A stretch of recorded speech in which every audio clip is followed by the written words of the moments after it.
नमस्कार, मैं श्वेता सिंह आपका स्वागत करती हूं। रात के 8 बज रहे हैं। वक्त है बड़ी खबरों से आपको खबरदार करने का। जहां चुनाव है वहां बहुत सियासी तनाव, और जहां चुनाव आगे है वहां तनाव की बुनियाद पड़ रही है। लेकिन सबसे ज्यादा चर्चा आज हरे रंग की हो रही है। आपको आज बताएंगे कि हरे रंग की फाइल को लेकर क्यों कोलकाता से दिल्ली तक हलचल मची हुई है।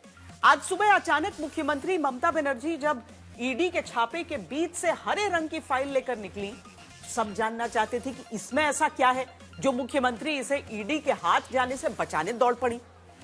इसके बाद उत्तर प्रदेश की सियासत से खबरदार करेंगे, जहां अब वोटर ड्राफ्ट लिस्ट जारी होने के बाद मुख्यमंत्री योगी आदित्यनाथ और समाजवादी पार्टी के अध्यक्ष अखिलेश यादव एक ही मिशन में जुट गए। यह मिशन क्या है, आपको हम खबरदार करेंगे। इसके बाद आज जनता के हित की खबर में रफ्तार की सनक से खबरदार करेंगे। कानपुर से ऐसा वीडियो सामने आया है जो बताता है कि देश में रफ्तार से गाड़ी चलाने वाले अपनी और दूसरों की जान के लिए कैसे खतरा बनते जा रहे हैं। और ब्रेकिंग न्यूज के साथ आपको हम दिल्ली के तुर्कमान गेट पर कल आधी रात हिंसा पत्थरबाजी करने वालों के मास्टरमाइंड के चेहरे से खबरदार करेंगे, जिसके 450 वीडियो खंगालकर दिल्ली पुलिस एक एक सिरा जोड़ रही है। लेकिन सबसे पहले आज की वो राजनीतिक खबर जिसमें जांच एजेंसी ईडी और दीदी के नाम से मशहूर पश्चिम बंगाल की मुख्यमंत्री ममता बनर्जी के बीच कोलकाता में खूब भागम भाग हुई है। इसका एक ट्रेलर पहले देखिए, जहां ममता बनर्जी ने आज ईडी के छापेमारी वाली जगह पर पहुंचकर रेड के बीच से फाइलें निकाल ली और आरोप लगा दिया कि बीजेपी ईडी के सहारे उनकी पार्टी की चुनावी रणनीति चुराने की कोशिश कर रही है। तो बीजेपी कहने लगी कि ममता बनर्जी की गिरफ्तारी हो क्योंकि वो घोटाले वाली फाइल लेकर निकली हैं। पहला सवाल, क्या एक हरे रंग की फाइल की वजह से ममता बनर्जी की गिरफ्तारी तक हो सकती है? दूसरा सवाल, क्या शुक्रवार को इसी हरे रंग की फाइल की वजह से ममता बनर्जी को हाई कोर्ट से सख्त फटकार लग सकती है? तीसरा सवाल, इस हरे रंग की फाइल वाले फोल्डर में ऐसा क्या है जिसे निकालने के लिए ममता बनर्जी सारे काम छोड़कर निकल गई? सवाल नंबर 4, इस हरे रंग वाली फाइल में ऐसा क्या है कि प्रधानमंत्री तक से गृह मंत्री की शिकायत मुख्यमंत्री ममता बनर्जी करने लगी? सवाल नंबर 5, हरे रंग की इस फाइल का चुनाव से रिश्ता है या फिर घोटाले वाले तनाव से कोई कनेक्शन है? सवाल नंबर 6, क्या ये फाइल अगर आज ममता बनर्जी नहीं बचा पाती तो 2026 का चुनाव हार जाती? सवाल नंबर 7, ममता बनर्जी जो हरे रंग की फाइल दबाकर निकल रही है, इसमें 2026 की क्या चुनावी हार जीत कैद है? एक फाइल जिसे हासिल करने के लिए ममता बनर्जी, उनकी पुलिस, उनके अधिकारी सब दौड़ पड़े। आखिर उस फाइल में क्या छिपा है?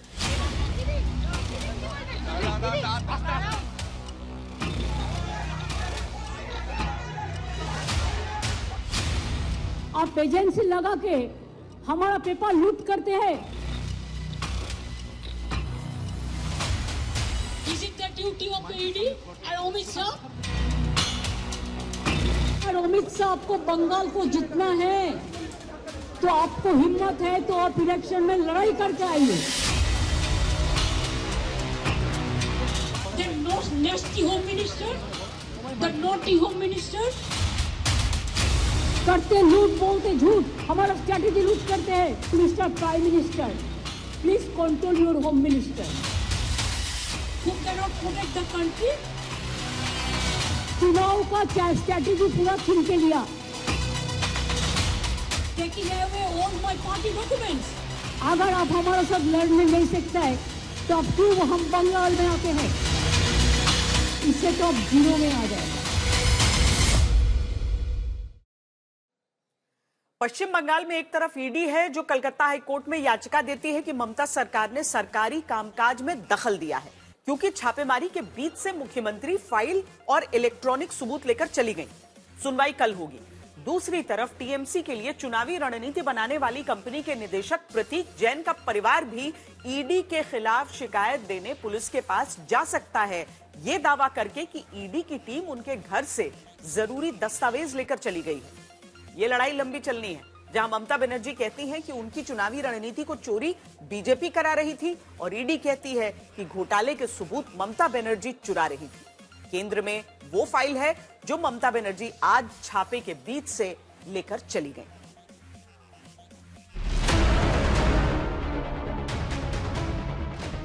अगस्त 2022 ममता बनर्जी सरकार में शिक्षा मंत्री रहे पार्थ चटर्जी और उनकी करीबी के घर पर छापा पड़ता है। करोड़ों रुपया ईडी की टीम को मिलता है, लेकिन तब ईडी की छापेमारी के दौरान एक बार भी मुख्यमंत्री ममता बनर्जी रोकने नहीं पहुंची, न सवाल करने पहुंची। तो फिर अब पश्चिम बंगाल की राजधानी कोलकाता में जब ईडी ने छापा कोयला घोटाले से जुड़े केस में मारा, तो फाइल निकालने के लिए मुख्यमंत्री को क्यों पहुंचना पड़ा? जनवरी 2024 पश्चिम बंगाल के संदेशखाली में टीएमसी के नेता शाहजहां शेख के घर ईडी की टीम छापा मारने पहुंची। टीएमसी के कार्यकर्ता ईडी की टीम पर हमला कर देते हैं, लेकिन तब ममता बनर्जी वहां ईडी की टीम के खिलाफ नहीं गई। तो फिर अब ऐसा क्या है कि पश्चिम बंगाल से दिल्ली तक 10 जगह होती ईडी की छापेमारी के बीच 2 जगह पर पहुंचकर ममता बनर्जी फाइल और हार्ड डिस्क छीन के बाहर ले आती हैं। जगह कोलकाता, वक्त सुबह 11 बजे। कोलकाता में सॉल्ट लेक में गोदरेज वाटर साइड बिल्डिंग में प्रतीक जैन की आईपेक नाम की कंपनी का दफ्तर है, जो ममता बनर्जी की पार्टी के लिए चुनावी रणनीति 2019 के चुनाव से बना रही है। इस दफ्तर पर ईडी की टीम गुरुवार सुबह छापा मारने पहुंची, लेकिन उससे पहले जगह सेंट्रल कोलकाता, यहाँ प्रतीक जैन का घर है। ईडी की दूसरी टीम यहाँ छापेमारी कर रही होती है, तभी दंदनाते हुए अचानक मुख्यमंत्री ममता बनर्जी का काफिला पहुँच जाता है। पत्रकार दीदी दीदी करके पूछते हैं कि क्या हुआ। ममता बनर्जी गुस्से में दिखती हैं, धड़धड़ाते हुए सीधे प्रतीक जैन के घर में घुस जाती हैं, जहां भीतर ईडी की टीम छापा मार रही होती है। बाहर केंद्रीय बल मौजूद होते हैं, अंदर ईडी की टीम के छापे के बीच ममता बनर्जी होती हैं। कुछ ही देर में जब अपनी पार्टी को बीजेपी के खिलाफ लगातार पश्चिम बंगाल में जीत दिलाती रणनीति बनाने की जिम्मेदारी वाली कंपनी के डायरेक्टर प्रतीक जैन के घर से मुख्यमंत्री बाहर आती हैं, तो उनके हाथ में हरे रंग के फोल्डर में कुछ फाइल होती हैं। फाइल के पीछे एक लैपटॉप होता है, जिसे वो हार्ड डिस्क बताती हैं। ये सब बाहर लेकर निकली मुख्यमंत्री इसके बाद तुरंत माइक हाथ में लेकर कहती हैं,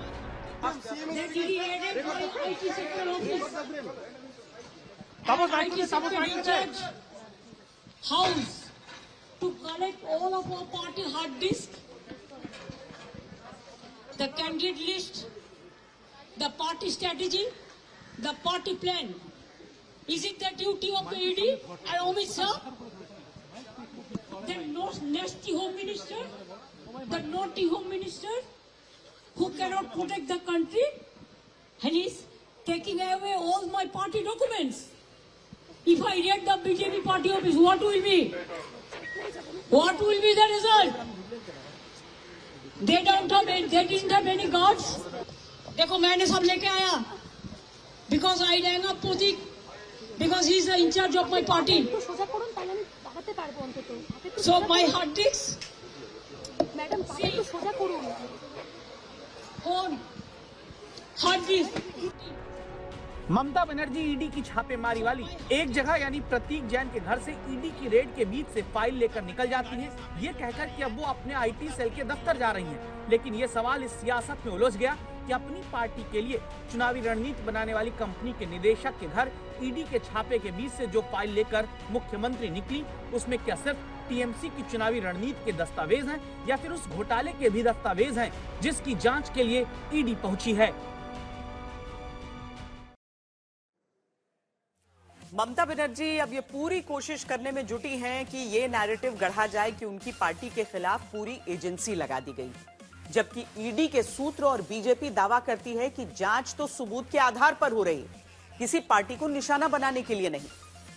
इस बीच एक जगह से निकलकर ममता बनर्जी सीधे दूसरी जगह पहुंची और फिर वहां से भी फाइलें निकालकर ले जाती है।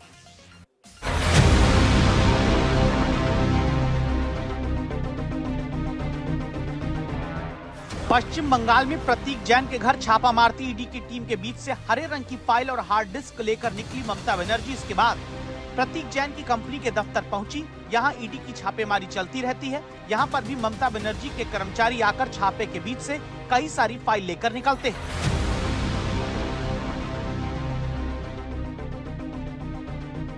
तीन से 4 फाइल फोल्डर हैं, जिनमें कई दस्तावेज हैं। वो ईडी की टीम के छापे के बीच से प्रतीक जैन के दफ्तर के भीतर से ममता बनर्जी के अधिकारी लेकर निकले। आज तक संवाददाता अनुपम मिश्रा इस वक्त यहीं पर मौजूद हैं। देखिए ये फाइल ले जाया जा रहा है। ये फाइल ले जाया जा रहा है। ये देखिए, ये फाइल ले जाई जा रही है यहाँ से। ये फाइल बहुत इंपॉर्टेंट फाइल्स हैं, क्योंकि इस फाइल को लेके छीना झपटी हो रही है और ये फाइल फिलहाल गाड़ी में रखी जा रही है। आप देख सकते हैं, मुख्यमंत्री के आने के बाद यहाँ पर पुलिस के अधिकारी कुछ फाइल लेकर आए हैं। ममता बनर्जी के अधिकारी कुछ फाइल लेकर आए हैं। ये फाइल देखिए, ये कुछ पन्ने यहाँ पर गिर गए हैं। मैं आपको दिखा रहा हूँ क्या है ये पन्ने आप देख सकते हैं। ये देखिए, ये फाइल बिल्कुल ममता बनर्जी के कॉन्वॉय की गाड़ी है, जिसमें ये फाइलें डाली जा रही हैं। ये फाइलें निकाल ली गई हैं। ये फाइलें लेकर इस वक्त यहाँ पर जो पुलिस के अधिकारी हैं वो गाड़ी में डाल चुके हैं। इसके कुछ ही देर बाद ममता बनर्जी बाहर आती हैं, कहती हैं कि अब तक वोट चोरी करने वाली बीजेपी अब रणनीति चोरी करा रही है, वो भी ईडी के जरिए। चुनाव का स्ट्रैटेजी पूरा छीन के लिया। एक क्राइम है, अगर आप हमारे साथ लड़ने नहीं सकते है तो अब क्यों हम बंगाल में आते हैं? आप हिम्मत से काम लो, आप लोकतंत्र पुलिस प्रोसेस में जीतो। आप एजेंसी लगा के हमारा पेपर लूट करते हैं, लूट बोलते झूठ। हमारा पेपर लूट करते हैं, हमारा स्ट्रैटेजी लूट करते हैं, हमारा डेटा लूट करते हैं, हमारा वोटर लूट करते हैं, हमारा बंगाल को लूट करते हैं, हमारा भाषा को लूट करते हैं। पहला मामला है जब जो रेड हो रही है वहां से फाइलें निकाल ली गई हैं। जब ममता बनर्जी प्रतीक जैन के घर पहुंची तो जब वो बाहर निकली तो एक हरे रंग की फाइल उनके हाथ में दिखाई दी। और यहाँ पर जो दफ्तर है आईपैक का, यहाँ पर जब ममता बनर्जी पहुंची तो उनके थोड़ी देर बाद जो सीएमओ के ऑफिस अधिकारी हैं वो कई सारी मोटी मोटी फाइलें लेकर निकले। तो ये अपनी तरह का बेहद अनोखा मामला है। संभवतः हिंदुस्तान में ये पहला इस तरह का मामला है जहां कोई भी सरकारी अधिकारी, चाहे वो मुख्यमंत्री ही क्यों ना हो, किसी केंद्रीय एजेंसी के रेड के दौरान पहुंचता है और फाइल्स निकाल के ले जाता है। আমি মুখ্যমন্ত্রী যাওয়া সিপি যাওয়াটাকে মনে করি অনৈতিক, অসাংবিধানিক। কেন্দ্রীয় সংস্থার তদন্তে সরাসরি বাধা দান মুখ্যমন্ত্রী এর আগেও করেছেন। রাজীব কুমারের বাড়িতে রেড হওয়ার সময় এবং তিনি 5 ঘন্টা ধর্ণা দিয়েছেন নিজাম প্যালেসে। আপনার যখন ফিরাদ হাকিম সহ বেশ কয়েকজনকে গ্রেপ্তার করেছে।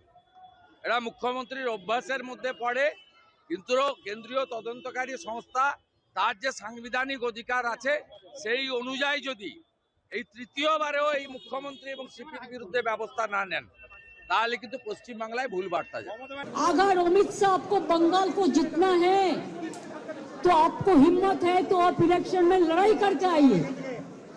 आप क्यों हमारा पार्टी आईटी सेक्टर को रेड करके पूरा पेपर ले लिया? इलेक्शन कमीशन जो कर रहा है वो बीजेपी का इशारा में पूरा व्हाट्सएप में काम कर रहा है। There is no written direction. सब जानना चाहते हैं कि जिस छापेमारी को अपनी पार्टी की चुनावी रणनीति चोरी का जरिया ममता बनर्जी बता रही हैं, वो आखिर किस मामले में रेड हो रही है। ये मामला 5 साल पहले जाता है। नाम है अनूप मांझी उर्फ लाला।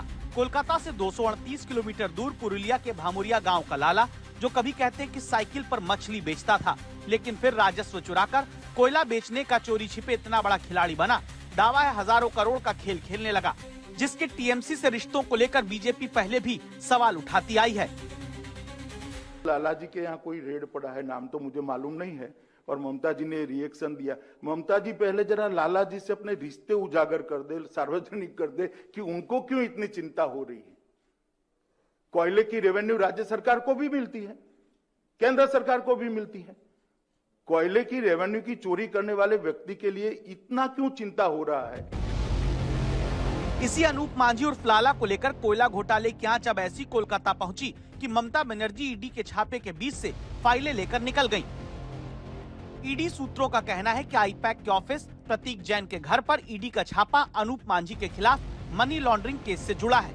ईडी का दावा है कि कोयला घोटाले से कमाई को 2022 में गोवा चुनाव के दौरान आईपैक कंपनी को भुगतान के तौर पर दिया गया, क्योंकि तब गोवा में टीएमसी के लिए चुनावी मैनेजमेंट आईपैक ही संभाल रही थी।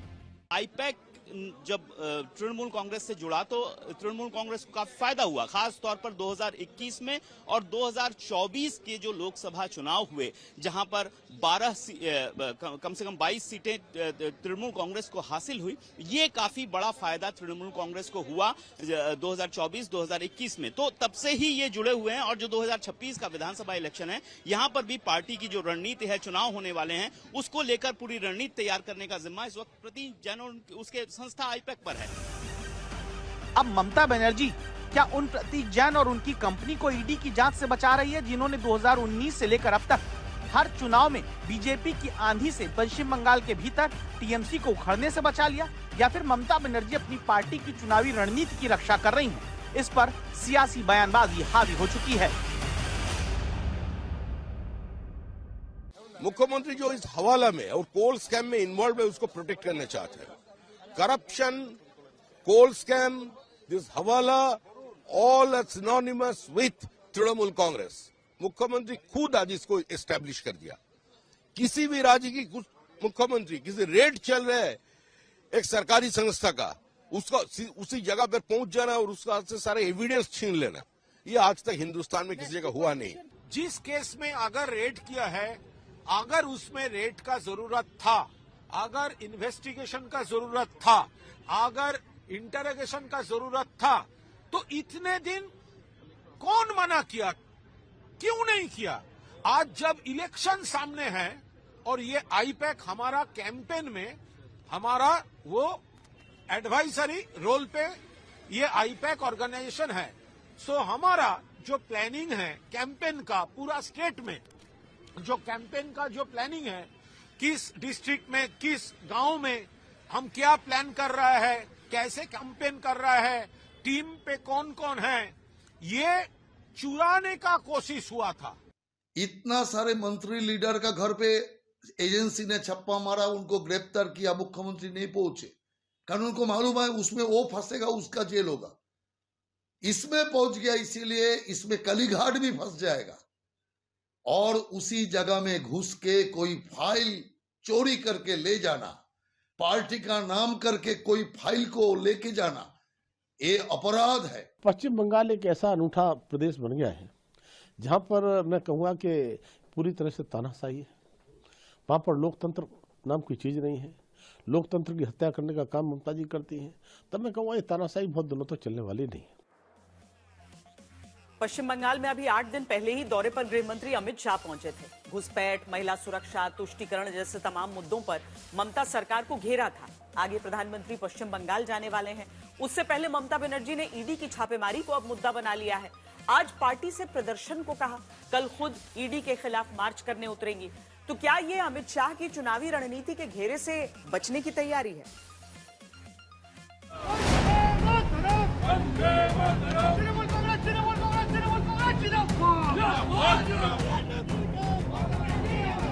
ईडी के छापे पर पश्चिम बंगाल में इतना तेज सियासी रिएक्शन हाल में कभी नहीं देखा गया। ये जरूर देखा गया कि इससे पहले 2019 में ममता बनर्जी ने पॉन्जी स्कीम घोटाले में सीबीआई जांच के लिए बुलाए जाने पर अपने पुलिस कमिश्नर राजीव कुमार को बचाने के लिए धरना दे दिया था। 2021 में ममता बनर्जी ने अपने मंत्री और नेताओं की गिरफ्तारी के खिलाफ सीबीआई ऑफिस पर धरना दे दिया था। और अब 2026 में आइन चुनाव से पहले ईडी के छापे को लेकर मोर्चा मुख्यमंत्री ने खोल दिया।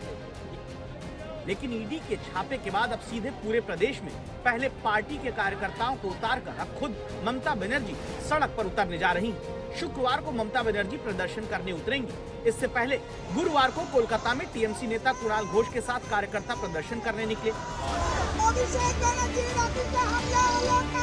कोलकाता में टीएमसी के नेता नयना बंदोपाध्याय के साथ प्रदर्शन करने सड़क पर टीएमसी के कार्यकर्ता आए।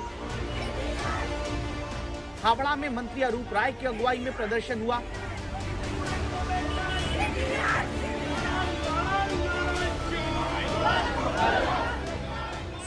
दार्जिलिंग में प्रदर्शन होने लगा। आसनसोल में टीएमसी के कार्यकर्ताओं ने धरना देकर प्रदर्शन किया। सवाल है कि ईडी ने जब कोयला घोटाले में छापा मारा है तो फिर मुख्यमंत्री क्यों पूरी पार्टी को सड़क पर एकजुट होकर ईडी के खिलाफ प्रदर्शन करने के लिए कह रही हैं? क्यों गृह मंत्री को लेकर खास सतर्कता बरत रही हैं? क्या है आप लोगों के लिए भविष्य, इससे और भी खराब होगा। जितना भी सीट आपको मिलना चाहिए था, इससे तो अब जीरो में आ जाएगा। I am sorry mister Amit Shah and mister prime minister, please control your home minister. क्या ममता बनर्जी को लग रहा है कि दिसंबर के आखिरी हफ्ते में दौरा करके जो रणनीति अमित शाह बीजेपी के लिए बनाकर गए हैं, उसके बाद टीएमसी को अब उन आरोपों के खिलाफ सड़क पर दिखना होगा जिनकी बदौलत ममता बनर्जी को घेरा गया है, जैसे आरोप घोटालों के। इतने सारे घोटाले हैं कि मैं पूरा लिस्ट पढ़ूंगा तो मेरी प्रेस कॉन्फ्रेंस का पूरा हिस्सा ही उसमें चला जाएगा। अब क्या ममता बनर्जी इस बात का जवाब दे सकती है कि आपके मंत्रियों के ठिकाने पर से 27 करोड़ रुपया मिलता है, जिसको गिनते गिनते नोट गिनने की मशीन भी गर्म होकर बंद हो जाती है। बंगाल जैसे गरीब राज्य के अंदर 27 करोड़, 20 करोड़, 15 करोड़ ये राशि मिल रही है, आपकी कोई अकाउंटेबिलिटी नहीं। सिर्फ घोटालों के ही नहीं बल्कि घुसपैठ से लेकर महिला सुरक्षा और तुष्टीकरण के कटघरे में भी गृह मंत्री अमित शाह और बीजेपी ममता बनर्जी को खड़ा करते आए हैं। कह चुके हैं कि लगातार बढ़ती आ रही बीजेपी अब की बंगाल में पहली बार कमल भी खिला सकती है, क्योंकि जनता ममता सरकार से नाराज है। 2014 के चुनाव में हमें 17% वोट और 2 सीट मिले थे। 2016 के विधानसभा चुनाव में हमें 10% वोट मिले और विधानसभा की केवल 3 सीटें मिली थी। फिर 14 से 19 के बाद 19 के लोकसभा चुनाव में हमें 41%, 41% वोट मिले और 18 सीटें मिली। और 21 के विधानसभा चुनाव में हमें 38 वोट मिले और 77 सीटें मिली। ये बहुत बड़ा अंतर है। जिस पार्टी को केवल 3 सीट मिले थे, वो पार्टी 5 साल के ही अंतराल में 77 सीट प्राप्त करी। और इसका नतीजा देखिए, कांग्रेस जिसकी एक प्रकार से स्थापना ही बंगाल से शुरू हुई, वो कांग्रेस पार्टी बिग जीरो पर पहुंच गई। और 34 साल तक शासन करने वाला कम्युनिस्ट गठबंधन भी एक भी सीट प्राप्त नहीं कर पाया। और तब मुख्यमंत्री ये कहती हैं कि दिल्ली का लड्डू जो खाएगा वो पछताएगा। दिल्ली का लड्डू जो खाता है वो भी पछताता है, और जो नहीं खाते हैं वो भी पछताते हैं। अब दिल्ली का लड्डू ज्यादा खा लिया और खाने का जरूरत नहीं है। तो अब जबकि ईडी कोयला घोटाले से जुड़े मामले में छापा मारती है, तो ममता बनर्जी को क्या ये आशंका है कि वो नैरेटिव मजबूत हो जाएगा जो घोटाले के आरोप पर बीजेपी लगाती आ रही है? क्या इसीलिए ममता बनर्जी सियासत को दिल्ली की एजेंसी बना पश्चिम बंगाल की पार्टी करने में जुट गई हैं? ममता बनर्जी जैसे ही ईडी के छापे से फाइल लेकर निकली, उत्तर प्रदेश में अखिलेश यादव कहने लगे कि बंगाल में बीजेपी की हार का ये प्रमाण मिल गया है। लेकिन इसी फाइल ने इंडिया गठबंधन की एकता के अलग अलग पन्ने भी दिखा दिए। एक फाइल ने यह भी बता दिया कि ईडी पर जो सवाल ममता बनर्जी उठा रही हैं बंगाल में, उससे कांग्रेस लेफ्ट सहमत नहीं है। क्या मजबूरी मुख्यमंत्री जी की हो गई कि वो उठ के खुद कंपनी में गई और वहां पर जो फाइलें थी, कागजात थे, वो उठा के ले गई? ये बहुत बड़ा कंसर्न है, बहुत बड़ा मैटर है। और वेस्ट बंगाल के लोगों को ये देखना चाहिए कि ये चुनाव आते आते कैसे बीजेपी और टीएमसी आपस में मैच फिक्सिंग करते हैं। वो एक दूसरे को एजेंडा देते हैं। मगर इस बार हम समझते हैं कि वेस्ट बंगाल ने तय कर रखा है कि दोनों सरकारों के जो फेलियर्स है उनको लोग हाईलाइट करेंगे और तीसरे ऑप्शन का रास्ता बनाएंगे। की चपेट से एक कंपनी, जिस कंपनी के साथ बंगाल का कोई रिश्ता नहीं, सिर्फ ममता बनर्जी की पार्टी की पैसा की लेना देना है, उनसे बचाने के लिए दौड़ रही है। क्यों दौड़ रही है आप? जहां पुसाएगा वहां दौड़ेगी, और जहां आपको कुछ जरूरत नहीं है वहां चुप्पी साधी रहोगे, चाहे जो भी हो। ये दो मुहिया राजनीति नहीं होना चाहिए। ये आईपैक छत्तीसगढ़ पार्टी के कान है और चोक है, ईयर्स है एंड आईज है।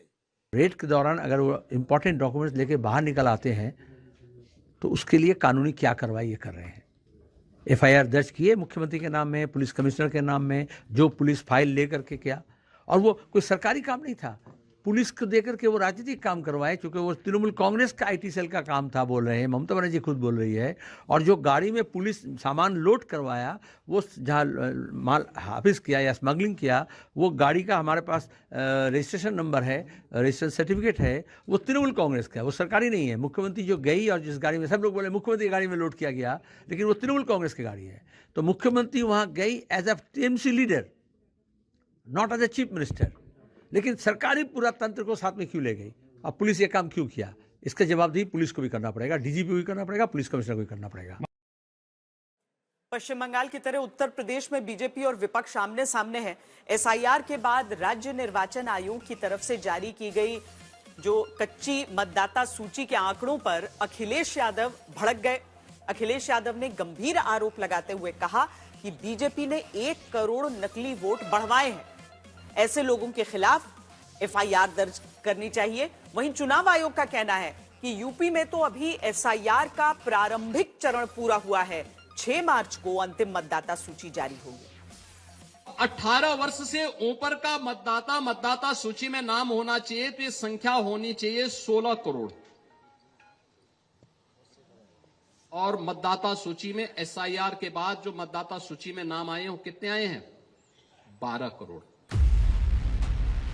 15 दिसंबर को मुख्यमंत्री योगी आदित्यनाथ ने 4 करोड़ वोट कटने पर चिंता जताई तो अखिलेश यादव ने जीत का दावा किया। कहा इससे बीजेपी को हर सीट पर 84,000 वोट कम मिलेंगे, क्योंकि जो 4 करोड़ वोटर मतदाता सूची में शामिल नहीं किए गए, उनमें से अधिकतर वोटर बीजेपी के थे। लेकिन उत्तर प्रदेश में जैसे ही स्पेशल इंटेंसिव रिवीजन के बाद जारी ड्राफ्ट वोटर लिस्ट आती है, अखिलेश यादव नाराज हो जाते हैं। चुनाव आयोग से पूछने लगते हैं कि 1 करोड़ वोट किसके बढ़ा दिए हैं। अगर हम मुख्यमंत्री जी की बात माने और आज 3 करोड़ कट गए हैं तो 1 करोड़ तो इन्होंने बढ़ाए होंगे। इसका मतलब 1 करोड़ वोट किसके बढ़ाए हैं? 27 अक्टूबर 2025 को यूपी में जब एसआईआर की प्रक्रिया शुरू हुई, तब उत्तर प्रदेश की मतदाता सूची में 15 करोड़ 44,30,092 नाम, जिनमें से 18.07% नाम हटे और 12.55 करोड़ मतदाता रह गए। मतलब 2 करोड़ 88,76,000 से अधिक वोट हट गए, जिससे उत्तर प्रदेश में नया सियासी रण छिड़ गया। बीजेपी के नेता परेशान हैं। आप सोचिए, उनके मंत्री जा रहे हैं जिले में, क्या समझा रहे हैं? मुख्यमंत्री जो हैं वो क्या समझा रहे हैं अंदर बैठ करके? डिप्टी सीएम लखीमपुर में क्या समझा रहे हैं? वो ये कह रहे हैं कि वोट बढ़ा लो, आपका वोट नहीं कटेगा, आप वोट बनाइए। अखिलेश यादव ने पीडीएफ प्रहरी का आह्वान हर एक वोट को कटने से बचाने की अपील करते हुए इल्जाम लगाया कि बीजेपी नकली वोट बनवा रही है। कि भारतीय जनता पार्टी किसी का भी नकली वोट बनाएंगे, अगर गलत वोट बनाएंगे तो हमारे समाजवादी लोग, पीडीएफ प्रहरी लोग उन पर एफआईआर दर्ज कराएंगे। जो लोग फर्जी वोट बनाएंगे उन पर पीडीएफ प्रहरी नजर रख करके और सिंसियरली देख करके उन पे एफआईआर दर्ज कराने की तैयारी करेंगे। और बीजेपी के बूथों का जो वोट कटा है, सो नहीं पा रहे बीजेपी के लोग, इसीलिए पूरी सरकार निकल पड़ी है फर्जी वोट बनवाने के लिए।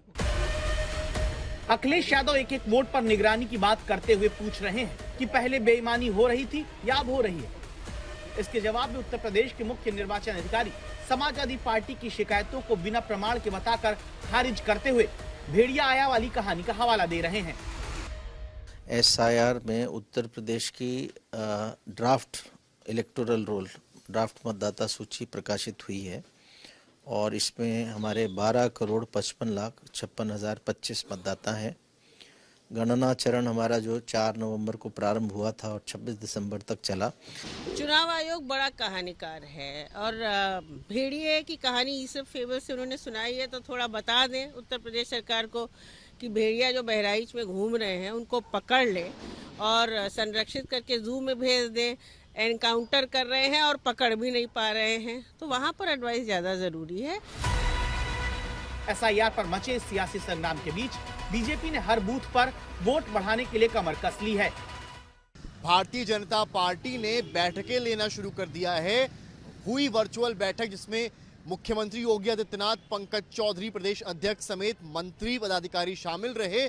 उनको जिम्मेदारी दी गई है कि वो जिले जिले जाएं और जो वोट पार्टी का कटा है उसको बढ़ाने का काम करें। बड़ी बात यह है कि कुछ दिन पहले मुख्यमंत्री योगी आदित्यनाथ ने लगभग 4 करोड़ वोट कटने की बात की थी और ये आगाह किया था कि इसमें 70 से 80% वोट भारतीय जनता पार्टी का है। ऐसे में जब सीधे सीधे लगभग 3 करोड़ वोटर यूपी के एसआईआर में कम होता दिखता है, तब बीजेपी बड़े स्तर पर इसको बढ़ाने का काम करने जा रही है। ये संख्या बढ़ी है, बढ़ी नहीं है, घटी है। 15 करोड़ 44 लाख से घट करके ये हो गई है 12 करोड़। ये जो 4 करोड़ का गैप है ये मिसिंग है।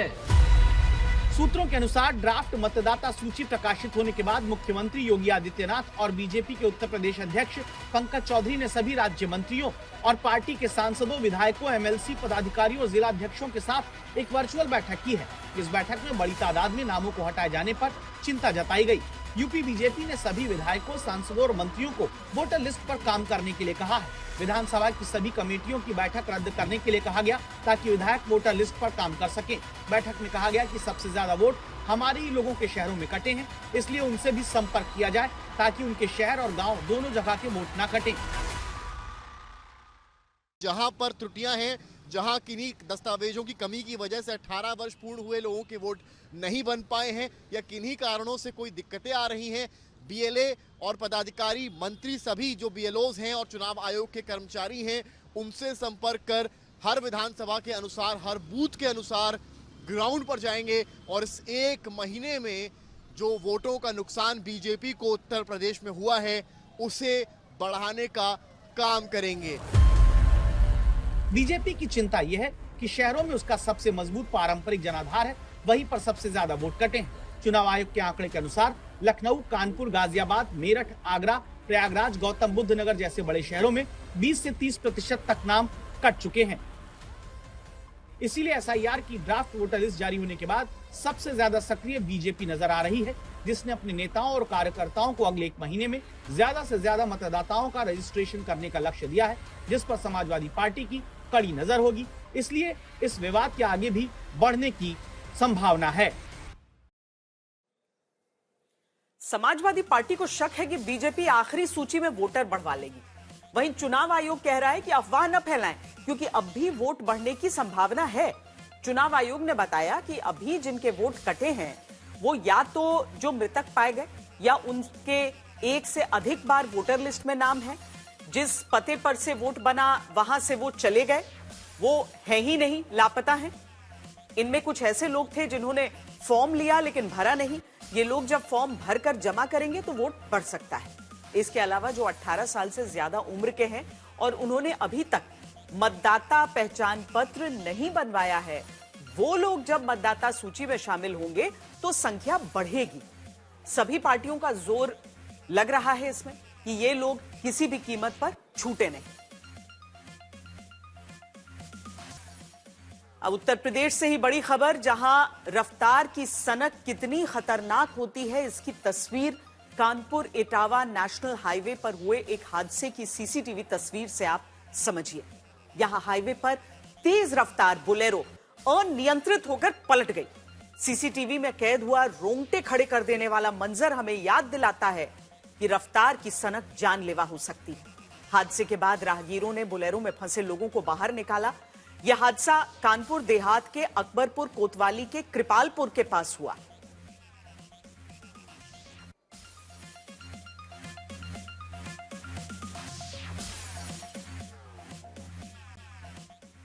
और एक बड़ी खबर, दिल्ली के तुर्कमान गेट हिंसा में सोशल मीडिया पर भड़काऊ पोस्ट डालने वाली संदिग्ध महिला की पुलिस को तलाश है।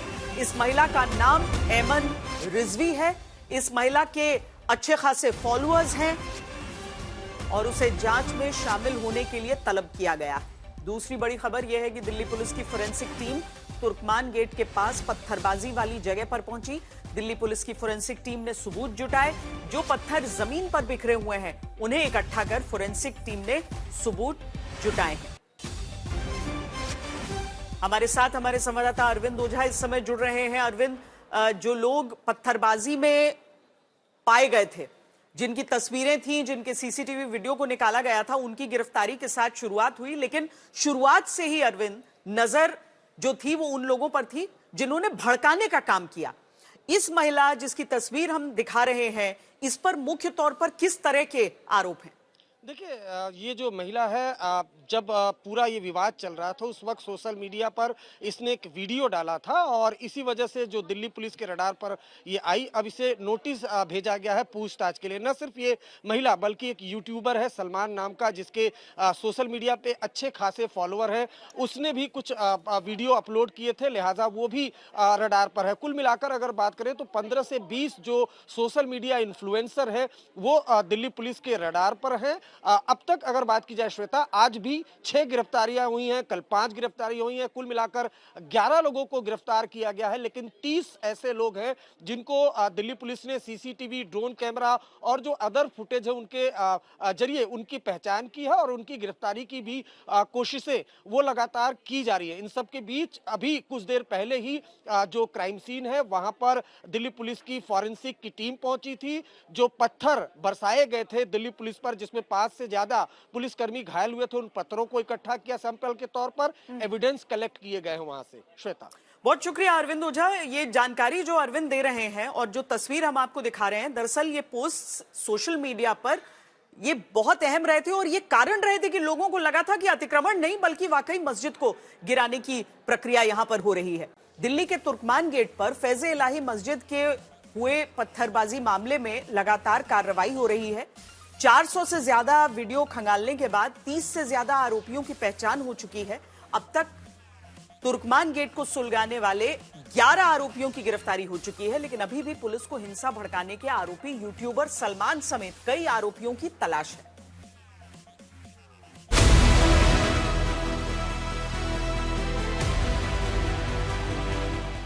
ये सीसीटीवी वीडियो है फैज़ इलाही मस्जिद चौक का। मास्क लगाए नजर आते हैं ये वो पत्थरबाज जिन्होंने दिल्ली को बदनाम किया, माहौल बिगाड़ा, शांति के दुश्मन बने, जिन्हें पुलिस ने खदेड़ा। दिल्ली के तुर्कमान गेट पर हिंसा वाली साजिश के कई चेहरे बेनकाब हो गए, लेकिन आरोपियों में जिस चेहरे की सबसे ज्यादा तलाश है वो ये है। ये यूट्यूबर सलमान का नया वीडियो था जो 6 जनवरी की रात तुर्कमान गेट पर था। सलमान पर मस्जिद गिराने का झूठ फैलाकर माहौल बिगाड़ने का आरोप, उसे हिंसा का मास्टरमाइंड भी बताया जा रहा है। दिल्ली पुलिस को सलमान की तलाश है, जिसे दबोचने के लिए छापे मारे जा रहे हैं। एक नए वीडियो में सलमान लोगों को भड़काता सुना जा सकता है। वीडियो में वो चालाकी दिखाता है, कहता है कि मंदिर मस्जिद के चक्कर में माहौल खराब ना करे, लेकिन उसी सांस में वो ये कहकर माहौल गरमाने की कोशिश करता है कि मस्जिद जहां कायम है कायम रहेगी। वो ऐसा तब कहता है जब सब जानते थे कि मस्जिद पर किसी तरह की कार्रवाई दूर दूर तक नहीं होने वाली। फिर भी वो फैज़ इलाही मस्जिद को लेकर हवा खड़ा करता है, अफवाह फैलाता है। सवाल है क्यों? पुलिस के बॉडी कैम में भी कुछ वीडियो रिकॉर्ड हुए हैं जो इस बात की तस्दीक करते हैं कि अतिक्रमण हटाने की कार्रवाई सिर्फ चिन्हित जगहों पर कोर्ट के आदेश से हो रही थी। फैज़ इलाही मस्जिद तक पुलिस या प्रशासन कतई नहीं जाने वाला था। ड्रोन से लिए गए वीडियो में भी हिंसक भीड़ को पीछे धकेलने की पुलिस की कार्रवाई साफ दिखती है। फिर भी सलमान की तरफ से भड़काने की कोशिश होती रही। तुर्कमान गेट के इस मामले में बुधवार को 5 लोगों की गिरफ्तारी हुई थी। वहीं आज 6 और लोग पकड़े गए, जिससे गिरफ्तार हो चुके आरोपियों की संख्या 11 हो गई।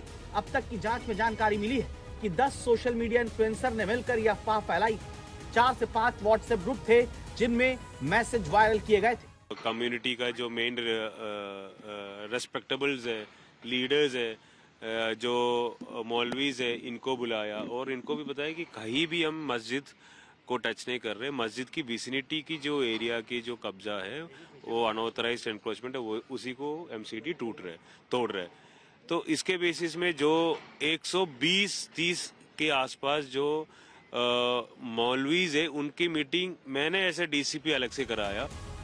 इस मामले में दिल्ली पुलिस को अली नाम के युवक की भी तलाश है, जिसने अतिक्रमण अभियान चलाने गए सरकारी दस्ते के खिलाफ भीड़ को उकसाया और वीडियो पोस्ट किए। तीसरा और अहम चेहरा है खालिद मलिक नाम के इस शख्स का। प्रशासन का बुलडोजर एक्शन शुरू होता उस समय ये फेसबुक लाइव कर रहा था और झूठी खबर फैलाकर लगातार हिंसा को भड़काने के लिए भीड़ जुटा रहा था। ये लोगों को मौके पर पहुंचने के लिए उकसा रहा था। हिंसा की साजिश का एक और आरोपी है, नाम है सईद सरफराज मियां। अतिक्रमण अभियान के खिलाफ इसने भी आधी रात को वीडियो बनाया और सोशल मीडिया पर पोस्ट किया। दिल्ली पुलिस को सरफराज मियां की भी तलाश है। पुलिस की माने तो हिंसा में करीब 150 उपद्रवी शामिल थे, जिन्होंने पुलिस पर पत्थर चलाए। जो कुछ सोशल मीडिया हैंडल्स ने लोगों को इकट्ठा होने के लिए कहा और अफवाहें फैलाई और उसका इम्पैक्ट मतलब मैं ये नहीं कहूँगा कि बहुत ज़्यादा वहाँ पे कुछ भीड़ इकट्ठी हो गई। ये कुछ मिसक्रिएंट्स थे, जिसका अनुमान हम लगाते हैं 100-150 के करीब मिसक्रिएंट्स थे, जिन्होंने इस प्रोसेस को हिंडर करने की कोशिश की। इनफैक्ट पुलिस पार्टी के ऊपर इन्होंने पथराव भी किया। जांच में यह भी सामने आया है कि इलाके के कुछ प्रभावशाली लोगों ने भी अपने अपने व्हाट्सएप ग्रुप के जरिए लोगों को जमा होने के लिए उकसाया। उनका मकसद माहौल को खराब करना था, पुलिस प्रशासन के काम में बाधा डालना था। दिल्ली पुलिस ने ऐसे तमाम आरोपियों की धरपकड़ के लिए 2 स्पेशल टीम बनाई है। अरविंद ओझा, दिल्ली आज तक। और दिल्ली पुलिस ने अभी एक वीडियो जारी किया है जो तुर्कमान गेट इलाके के पास फैज़े इलाही मस्जिद में हुई कार्रवाई का है। अतिक्रमण के खिलाफ कार्रवाई के बाद मस्जिद के पास काफी बड़ा इलाका खाली दिख रहा है, जबकि अतिक्रमण हटाने से पहले यहां पर बैंक्वेट हॉल और डिस्पेंसरी थी।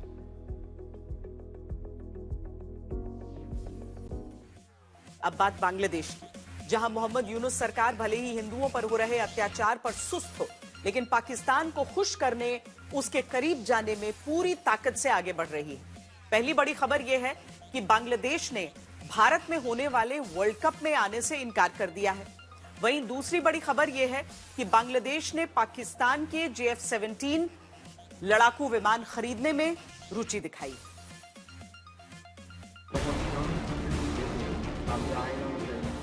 नौ अगस्त 2024 को बांग्लादेश के अंतरिम प्रधानमंत्री पद की कुर्सी संभालने वाले मोहम्मद यूनुस ने बड़ी बड़ी बातें कही। दावा किया कि वो बांग्लादेश को मुसीबत से निकालेंगे। नोबेल पुरस्कार जीतने वाले मोहम्मद यूनुस ने बांग्लादेश का बेड़ा गर्क कर दिया। एक भी रिफॉर्म नहीं किया और पाकिस्तान को बांग्लादेश के जैसा बनाकर छोड़ दिया। बांग्लादेश और पाकिस्तान के बीच रिश्तों में पिछले 2 साल में बड़ी तेजी देखी गई। आर्थिक, रक्षा, कूटनीतिक, सांस्कृतिक और शैक्षिक सत्रों में सहयोगी तेजी से बढ़ी।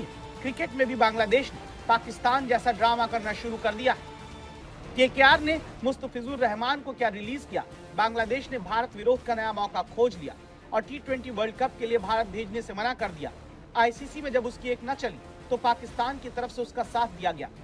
cricketpakistan.com के अनुसार शाहिद अफरीदी ने कहा कि बांग्लादेश क्रिकेट बोर्ड का रुख सही है और इसके पीछे तर्कसंगत कारण भी है। अफरीदी ने यह भी कहा कि इस मामले पर ICC को निष्पक्षता दिखाते हुए कार्य करना चाहिए और किसी एक देश को परिस्थितियों को प्रभावित करने की इजाजत नहीं देनी चाहिए।